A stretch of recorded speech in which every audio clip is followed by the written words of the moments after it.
இங்கே பாருங்கள் ஃப்ரெண்ட்ஸ், இது வந்து யோக்கோஹாமாவோட ஏர் கேபின்னு பேர். இங்கேருந்து மெட்ரோவுக்கு நீங்கள் வந்து கேபின் கார் இந்த மேலே போகுது பாருங்கள், கேபின் காரில் நீங்கள் நேராக மெட்ரோ ஸ்டேஷனுக்கு போகலாம். கேபின் கார் எவ்வளோ பியூட்டிஃபுல்லாக வந்துக்கிட்டு இருக்கு பாருங்கள். இது ரொம்ப இங்கேருந்து போகுது பாருங்கள் கேபின் கார். இது ரொம்ப அழகாக இருக்குது பார்க்குறதுக்கு. இதில் போனீங்கனாலும் நல்லா ஜாலியாக அப்படியே மெட்ரோவுக்கு போயிடலாம். இதெல்லாம் பெரிய டால் பில்டிங்ஸு. இங்கே அப்பான்னு ஒரு பில்டிங் இருக்குது, ஏபிஏ.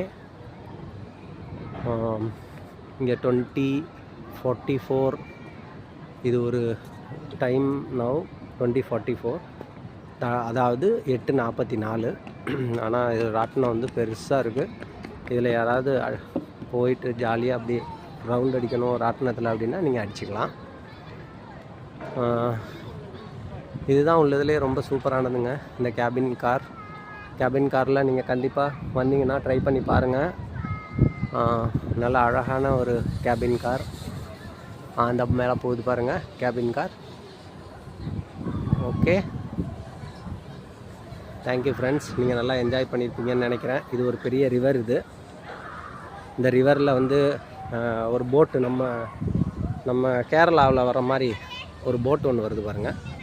நல்லா அழகான ஒரு போட்டு அப்படியே போயிட்டுருக்கு. இந்த போட்டில் எல்லோரும் டூரிஸ்ட்லாம் கூட நிறையா பேர் வருவாங்க இந்த போட்டில்.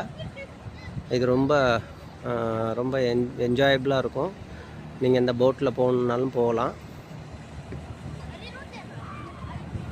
நல்ல ஒரு அருமையான ஒரு பிளேஸ் தான் யோக்கோஹாமா. இதில் வந்து நிறையா பார்க்க வேண்டிய இடங்கள்லாம் யோக்கோஹாமாவில் நிறையா இருக்குது. ஓகே, பார்த்து மகிழுங்கள் ஃப்ரெண்ட்ஸ். இங்கே வந்தீங்கன்னா, ஜப்பான் வந்தீங்கன்னா கண்டிப்பாக யோக்கோஹாமா மறக்காமல் வந்துட்டு போங்க.